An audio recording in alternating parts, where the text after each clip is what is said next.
हम आपको समंतक मणि की कथा सुनाते हैं, जो कि भगवान कृष्ण के ऊपर एक दोष लगा दिया गया था सत्राजित के द्वारा। जो द्वारकापुरी के निवासी सत्राजित एक यादव थे, उन्होंने भगवान श्री कृष्ण के ऊपर समंतक मणि का दोष लगा दिया था, चोरी का। और ये दोष भगवान श्री कृष्ण के द्वारा भादव महीने के शुक्ल पक्ष की जो चतुर्थी होती है, उसके देखने के कारण दोष लग गया था।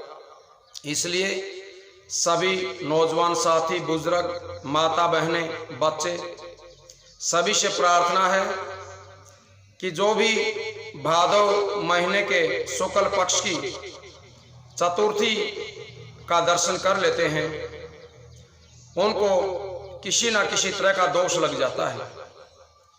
वो दोष मिटाने के लिए ये समंतक मणि की कथा है।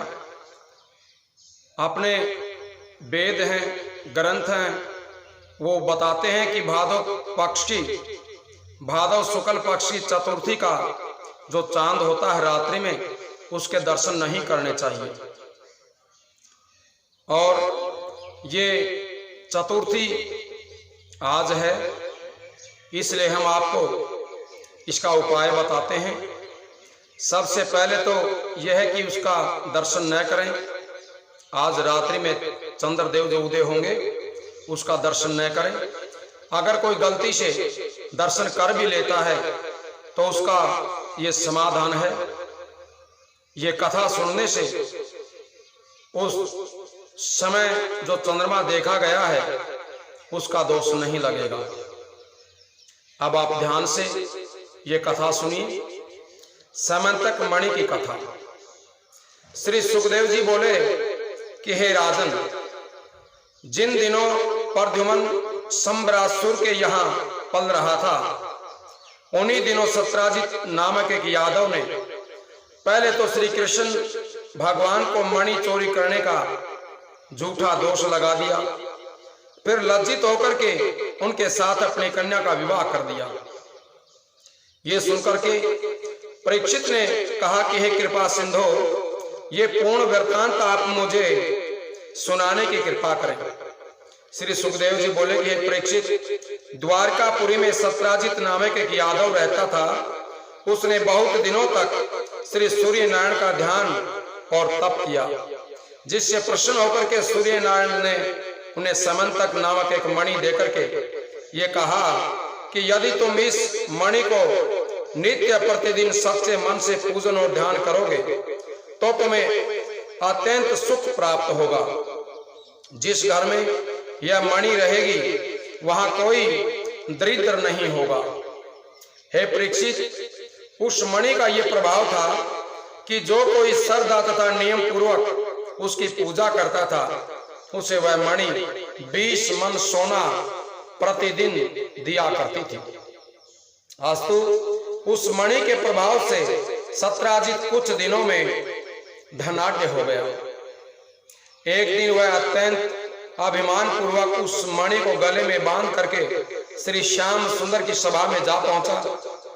जब यदुवंशियों ने सूर्य के समान प्रकाश फैलाते हुए उसे दूर से आते देखा, तो वे श्री कृष्ण से कहने लगे कि हे श्री कृष्ण चंद्र जी, ऐसा प्रतीत होता है कि सूर्य नारायण आपके दर्शन करने के लिए यहाँ चले आ रहे हैं।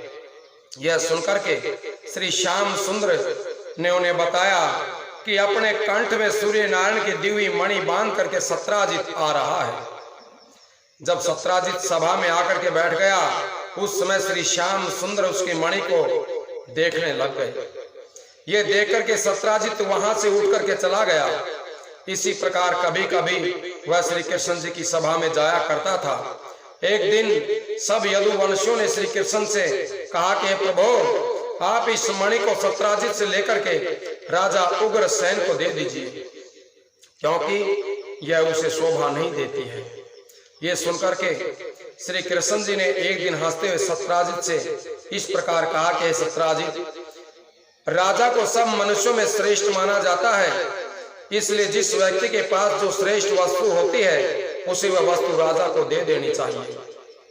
इसलिए तुम भी अपनी मणि राजा उग्रसेन को भेंट करके संसार में यश प्राप्त करो।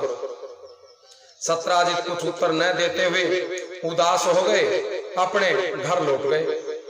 घर जाकर के सत्राजित ने अपने भाई प्रसेन को सारी बात सुनाई। यह सुनकर के प्रसेन ने वह मणि सत्राजित से लेकर के अपने गले में बांध ली।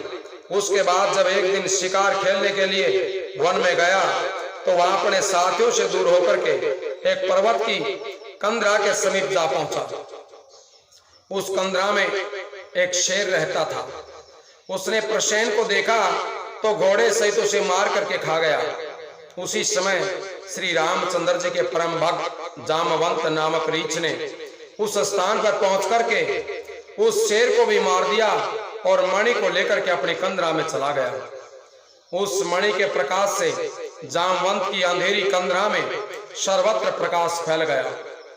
हे परीक्षित, प्रसेन के साथियों ने घर लौट करके सत्राजित को बताया कि तुम्हारा भाई एक हिरण के पीछे घोड़ा दौड़ाता हुआ वन में न जाने कहां चला गया। कुछ बहुत ढूंढने पर भी पता नहीं चला। सत्राजित ने अपने मन में विचार किया कि उस दिन श्री कृष्ण चंद्र के मांगने पर मैंने उन्हें मणि नहीं दी थी, इसलिए संभव है कि उन्हीं ने मणि पाने के लिए मेरे भाई को वन में मार दिया है। ये बात उसने अपनी स्त्री से कही। स्त्री ने ये बात अपनी सखियों से कह दी। हे परीक्षित, धीरे धीरे घर घर में जब ये बात फैल गई तो ये चर्चा श्री कृष्ण जी के कानों में भी पड़ गई। इस मिथ्या कलंक को सुनकर श्री श्याम सुंदर पहले तो कुछ उदास हुए, फिर 10-15 यदुवंशियों को अपने साथ लेकर के प्रसेन के साथ शिकार खेलने के लिए गए। जो यदुवंशी गए थे प्रसेन के साथ, उन्हें भी अपने साथ में ले लिया और उन्हें ढूंढने के लिए वन में जा पहुंचे।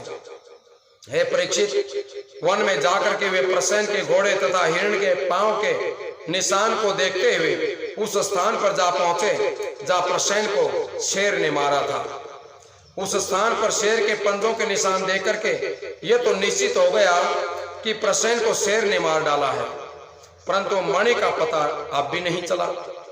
तदुपरांत वे लोग शेर के पंजों के निशान देखते ही उस कंदरा के समीप जा पहुंचे जहां जामवंत ने शेर को मार दिया था तथा उसकी लाश भी वहीं पड़ी हुई थी।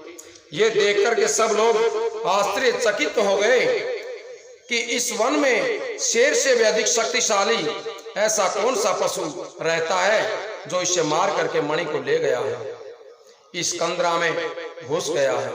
श्री श्याम ने यह देख करके उनसे कहा कि मैं अकेला इस कंदरा के भीतर जाता हूं, तुम लोग 12 दिन तक यहीं बाहर रह करके मेरी प्रतीक्षा करना।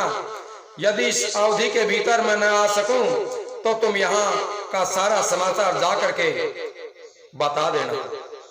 हे परीक्षित, इतना कह करके श्री कृष्ण जी कंदरा के भीतर घुस गए तथा अन्य लोग बाहर बैठ गए। भीतर जाकर के श्री कृष्ण जी ने जामवंत के रहने का सुंदर स्थान देखा तथा ये भी देखा कि उसकी परम सुंदरी कन्या जामवती उस मणि को अपने हाथ में लिए हुए पालने में झूल रही है। ये देख करके जैसे श्री कृष्ण जी ने मणि को लेना चाहा, वैसे ही एक दासी ने जामवंत को पुकारा। उस पुकार को सुनकर के जामवंत श्री श्याम सुंदर के समीप आकर के मल्ल युद्ध करने लग गया। निरंतर 27 दिन तक 27 रात तक वह युद्ध चलता रहा, परंतु जामवंत ने देखा कि श्री कृष्ण के ऊपर उसका कोई बल नहीं चल रहा है, तो उसने अपने मन में विचार किया कि श्री रामचंद्र जी तथा लक्ष्मण जी के अतिरिक्त किसी में इतनी सामर्थ्य नहीं है जो कोई मुझे युद्ध में जीत सके। इसलिए ऐसा प्रतीत होता है कि यह श्यामल स्वरूप श्री रामचंद्र जी का ही अवतार है। इतनी कथा सुनाकर श्री सुखदेव ने कहा कि हे परीक्षित, जब जामवंत को यह ज्ञान प्राप्त हुआ उस समय जामवंत गदगद होकर के उनके चरणों में गिर पड़ा तथा हाथ जोड़ करके स्तुति करने लगा। इस प्रकार बोला कि प्रभु, आपने बड़ी कृपा की जो पृथ्वी का भार उतारने के लिए ये अवतार ग्रहण किया है, मुझे अपना दर्शन दिया। मुझे नारद जी कह करके गए थे कि रामचंद्र जी श्री श्याम सुंदर का अवतार लेकर के तेरे स्थान पर आएंगे, इसलिए मैं त्रेता से अब तक आपके दर्शन की आशा में यहाँ पर निवास करता हूँ। आज आपने मेरा मनोरथ पूर्ण कर दिया। हे स्वामी, आपने जिस प्रकार यह पधार करके मुझे अपने दर्शन से कृतार्थ किया है, उसी प्रकार जब आप अपने आने का कारण बताने की कृपा भी मुझे करें, मुझे कृपा करें, मुझे कारण बताएं आपके आने का। तब श्री मुरली मनोहर प्रसन्न होकर के बोले कि जामवंत, तेरी पुत्री के हाथ में जो मणि है उसकी चोरी का कलंक सत्राजित यादव ने मेरे ऊपर लगा दिया है। उस कलंक को छुड़ाने के लिए मैं यहाँ आया हूँ, इसलिए तू ये मणि हमें दे दे। श्री कृष्ण जी के मुख से ऐसे वचन सुनकर के जामवंत ने प्रसन्न होकर के कहा कि प्रभु, मेरे पास समंतक तथा जामवंत नाम की कन्या ये दो मणियां हैं, मैं इन दोनों को आपको भेंट करता हूँ, इसलिए आप कृपा पूर्वक ये स्वीकार करें। ये सुनकर के जब श्री श्याम सुंदर ने स्वीकृति दे दी तो जामवंत ने अत्यंत आनंदित होकर के अपनी कन्या जामवंती का विवाह उनके साथ कर दिया। वह मणि दहेज में दे दी। इतनी कथा सुनाकर श्री सुखदेव ने कहा कि परीक्षित, इधर श्री कृष्ण जी तो 27वें दिन जामवंत से युद्ध करने के उपरांत समंतक मणि तथा उसकी कन्या को लेकर के अपने घर चले। उधर वे यदुवंशी जिन्हें श्री कृष्ण जी कंदरा के द्वार पर बैठा कर गए थे, वे 24 दिन तक प्रतीक्षा करने के उपरांत रोते पीटते हुए द्वारिका में लौट आए। वहां पहुंच करके जब उन्होंने सब समाचार राजा उग्रसेन तथा अन्य सभी लोगों को सुनाया, सभी स्त्री पुरुष अत्यंत विलाप करते सत्राजित को मारना चाहने लगे, मारने की इच्छा करने लगे। तो बलराम जी ने सबको धैर्य बंधाते हुए कहा कि तुम ऐसा मत करो, श्री श्याम सुंदर उस मणि का पता लगाकर सकुशल घर लौट आएंगे। इतने पर भी जब किसी को धैर्य नहीं हुआ तो रुक्मणी आदि सभी स्त्रियां नगर के बाहर एक देवी के मंदिर में पहुंची। श्री श्याम सुंदर के सकुशल लौटने के लिए मनौती मानने लगी। उसी समय श्री मुरली मनोहर समंतक मणि तथा जामवती को साथ लिए हुए हंसते हुए राजा उग्रसेन की सभा में जा पहुंचे। उनके दर्शन पाते ही सब लोगों में नए प्राणों का संचार हो गया। उसके बाद उन्होंने सत्राजित को बुला करके उसे सब कथा समझाते हुए उसके मणि उसे वापस दे दी। उस समय सत्राजित मणि लेकर के मन में विचार करने लगा कि मुझसे बड़ा पाप हुआ है जो मैंने श्री त्रिलोकीनाथ को मिथ्या कलंक लगाया। अब मुझे उचित है कि इस अपराध से मुक्ति पाने के लिए मैं अपनी पुत्री सत्यभामा का विवाह श्री कृष्ण जी के साथ कर दूं तथा दहेज में यही मणि उन्हें वापिस लौटा दूं। तब सत्राजित ने अपने पुरोहित को बुला करके सत्यभामा के विवाह का तिलक वसुदेव जी के यहाँ भिजवा दिया तथा बड़ी धूमधाम से विवाह करके वह मणि तथा अन्य अनेक वस्तुएं दहेज में दे दी। श्याम सुंदर जी ने सब वस्तुओं को स्वीकार करके वह मणि सत्राजित को वापिस लौटा दी और ये कहा कि हमसे इसकी पूजा नहीं बन पड़ेगी, इसलिए यह हमारे काम की नहीं है, इसलिए तुम इसे अपने पास रखो। हे राजन, ये सुनकर के राजा परीक्षित ने कहा कि प्रभु श्री सुखदेव जी, श्री त्रिलोकीनाथ जी, श्री श्याम सुंदर जी को ऐसा मिथ्या कलंक क्यों लगा। श्री सुखदेव ने कहा कि हे राजन, श्री बांके बिहारी ने भाद्रपद शुक्ल पक्ष की चतुर्थी का चंद्रमा देख लिया था, इसी कारण उन्हें ये मिथ्या कलंक लगा। जो लोग भाद्रपद शुक्ल पक्ष की चतुर्थी को चंद्रमा देख लें, वे इस कथा का श्रवण करें तो उन्हें कलंक नहीं लगेगा। बोले श्री कृष्ण भगवान की जय हो, बोले श्री बांके बिहारी लाल की जय हो।